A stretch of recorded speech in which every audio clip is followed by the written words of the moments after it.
औज़ुबिल्लाहिमिनश्शैतानिर्रजीम बिस्मिल्लाहिर्रहमानिर्रहीम। अस्सलाम वालेकुम काश्तकार भाइयों, आज हमारा जो टॉपिक है वो कपास के काश्ता इलाका जात में कपास के जो पौधों में मुरझाओं का जो मर्ज़ है वो ज़ाहिर हो रहा है। लोअर सिंध में अगर हम बात करें या पंजाब के जो कुछ जो काश्ता इलाका जात हैं वहाँ पर जो कपास के जो पत्ते हैं, जो पौधे हैं, उनमें मुरझाओं का जो है वो मर्ज़ जो है वो आम मुशाहिदे में आ रहा है। तो हमारे कपास के काश्तकार भाई बड़े परेशान हैं कि इसका इलाज क्या किया जाए। तो मैं आज ये आप लोगों को बताना चाहता हूँ कि कपास के पौधों को जो मुरझाओ है ये 2 या 3 तरह का होता है। एक को हम पैराविल्ट कहते हैं, दूसरा है फ्यूजेरियम विल्ट और तीसरा है वर्टिसिलियम विल्ट। तो हमारे पास जो अक्सर जो हमारे मुशाहिदे में जो आ रहा है पंजाब के इलाकों में या सिंध के जो कपास के जो काश्ता इलाका जात हैं वो ज़्यादातर पैराविल्ट जो है जो मुरझाओ है उसका मर्ज़ जो है वो मुशाहिदे में आ रहा है। अब ये पैराविल्ट अपना किस तरह है, इसको क्या कहते हैं, किस तरह इसकी अलामात हैं, ये मैं आपको बताऊं कि ऐसे कपास के खेत जहाँ पर पानी जो है ज़्यादा मिकदार में खड़ा हुआ है और उसके साथ साथ वहाँ का टेम्परेचर बहुत ज़्यादा हाई है, या फिर ऐसे खेत जहाँ पर कपास के खेत में जो पानी है वो बिल्कुल नहीं है, यानी बिल्कुल खुश्क जो आपका खेत है और उसके साथ साथ जो है टेम्परेचर जो है बहुत ज़्यादा हाई है, तो कपास के पौधों का जो मुरझाव है तो वो ज़ाहिर होना शुरू हो जाता है। और इसी तरह इसकी तीसरी अलामत भी मैं आपको बताता चलूँ कि कपास के ऐसे पौधे जिनके ऊपर फ्रूट जो है वो पूरा लदा हुआ है, उसमें टिंडे बनने का अमल शुरू है, डोडियाँ लगी हुई हैं, फूल लगा हुआ है, यानी पौधा जो है फ्रूट के साथ पूरा भरा हुआ है, लदा हुआ है और उसके मुताबिक उसको जो ग़िज़ा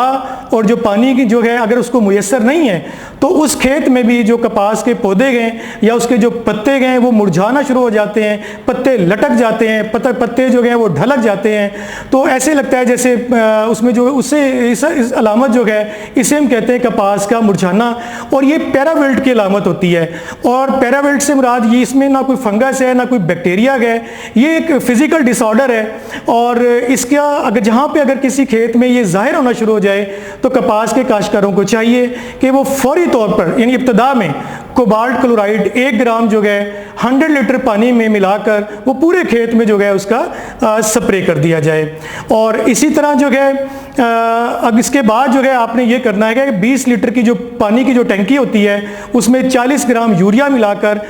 जो मुतासरा जो टुकड़ियों के अंदर जो ये अलामात अगर मौजूद हैं मुरझाओं की तो आप लोगों ने वहाँ पे स्प्रे करना है। और स्प्रे करने के बाद फिर आपने ये करना है कि 20 लीटर पानी जो है उसके अंदर 50 ग्राम आपने कॉपर ऑक्सी क्लोराइड जो है वो मिलाकर मुतासरा पौधे जो होते हैं ना उसके इर्द गिर्द आपने ऐसे दायरा लगा के थोड़ा सा गड्ढा खोद के वहाँ पे आपने जो है उस मिक्सचर को जो है ना वो डाल देना है। ये कॉपर ऑक्सी क्लोराइड जो फंजीसाइड है वो इसलिए इस वजह से इस्तेमाल करते हैं उसको कि हम एक एक पौधे का मुशाहिदा नहीं कर सकते कि उसके अंदर पैराविल्ट है या फ्यूजेरियम विल्ट है। अमूमन जो है हमने जो मुशाहिदे में आ रही है वो ज़्यादातर पैराविल्ट है। तो कॉपर ऑक्सी क्लोराइड का इस्तेमाल इसलिए किया है कि बाज़ औक़ात उसमें से कुछ पौधे जो हैं वो फ्यूजेरियम विल्ट की वजह से भी जो है उस पर अटैक हो सकता है। ये फ्यूजेरियम विल्ट के मुतालिक मैं आपको थोड़ा सा बताता चलूँ। इसकी अलामत ये है इसमें भी पौधों के जो पत्ते हैं या पौधा जो है मुरझाओं को शिकार हो जाता है। इसकी अलामत ये होती है कि आपने पौधे को जो है स्टेम में वो दरमियान में जिसे तना कहते हैं उसको पौधे का दरमियान में से आपने तना काटना है और उससे लंबाई के रुख जो है उसको आपने उसको छुरी या चाकू से जो है उसको चीरा देना है। तो सेंटर में से अगर आपको लगे कि उसके अंदर जो है ऐसे ब्राउन कोई लाइनें आ रही हैं उस तने के दरमियान वाले हिस्से में, या कोई डार्क ब्राउन है या कुछ इसी तरह कोई उसमें स्पॉट है, कोई काले निशान है उसके अंदर, तो ये जो है उसमें ये जो वेस्कुलर जो बंडल होता है जो पौधे को अपना जड़ों के जरिए जो खुराक पहुंचाता है या मिनरल्स होते हैं या पानी की जो सप्लाई करता है ऊपर तक जो टॉप का जो पोर्शन होता है पौधे का, तो वो डिस्टर्ब हो जाता है। तो ये जो अलामत है ये फ्यूजेरियम की है। इसी तरह पत्तों के अंदर भी फ्यूजेरियम जो है उसकी अलामत जाहिर हो सकती है, यानी पत्तों के जो किनारे होते हैं वो बर्निंग हो जाती है, उसमें यानी जलना शुरू हो जाते हैं, यानी उसके जो कोने होते हैं चारों तरफ से वो जलना शुरू हो जाते हैं। तो ये अलामत जो है फ्यूजेरियम जो है विल्ट की है। ये थोड़ा सा फर्क था पैराविल्ट का और फ्यूजेरियम विल्ट का। पैराविल्ट के अंदर ना बर्निंग होती है और ना ही जो है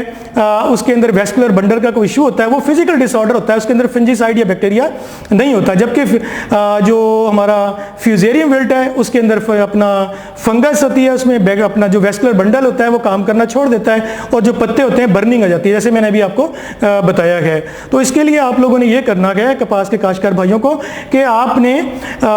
लेना है मेटल एक्सल और मेटालिक्सल प्लस मैनकोजिप, ये 300 ग्राम का एक पैकेट होता है, मिक्सचर होता है। या फिर आपने थायोफिनेट मिथाइल जो है 300 ग्राम जो है वो फ्लड करना है आपने, यानी पानी के टंकी भर के जब आपको इरिगेशन आप दे रहे हो तो 1 कनाल या 1.5 कनाल जब पानी उसके अंदर खेत को लग जाए उसके बाद जो है आपने उसको टूटी खोल देनी है। तो ये आज का प्रोग्राम था, थोड़ा सा मैंने पैराविल्ट का और फ्यूजेरियम विल्ट के मुतालिक दोनों की अलामात भी मैंने आपको बता दी हैं और दोनों के मुख्तलिफ जो इलाज के हैं उसको आपने कंट्रोल कैसे करना गया वो भी आप लोगों को बताया गया। तो इसी तरह नेक्स्ट प्रोग्राम के अंदर कपास का कोई भी इशू होगा उसकी मैनेजमेंट के हवाले से हम कपास के काश्तकारों की रहनुमाई के लिए central cotton research institute Multan अपनी जो है खिदमात जो है कपास के काश्तकारों को जो टेक्निकल एडवाइजरी है वो इंशाल्लाह देता रहेगा। उम्मीद है आज का आपको प्रोग्राम पसंद आया होगा। वस्सलाम।